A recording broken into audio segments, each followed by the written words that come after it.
When you're self directing your IRA, these are just a few of the many different investment options that you have. Again, it is 100% self directed. You get to choose your own investments. You've got to find the deals yourself. So it allows for a lot of flexibility, but it does come with that added responsibility as well.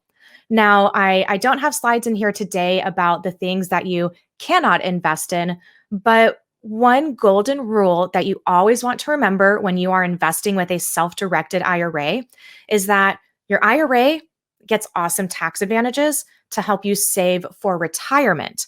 Therefore, the IRS does not want you personally benefiting right now from your IRA investments.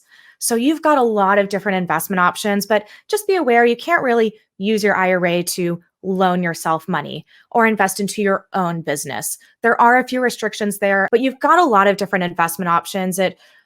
One really cool thing about it is it ultimately comes down to what is your skill set? What types of investments are you knowledgeable about?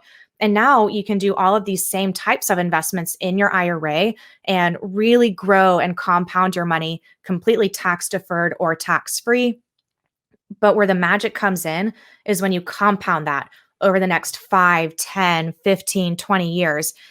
Even if you're starting with a small amount, there's a lot of ways that you can grow an IRA. It's actually what I've done with my Roth IRA. I have partnered it with my mom's Roth IRA for 3 different investment properties, and it has almost tripled in value in about 3 years from literally owning 8 to 12% of investments. So you can partner IRAs together, you can grow small amounts. There's a lot of different ways that you can be creative with it.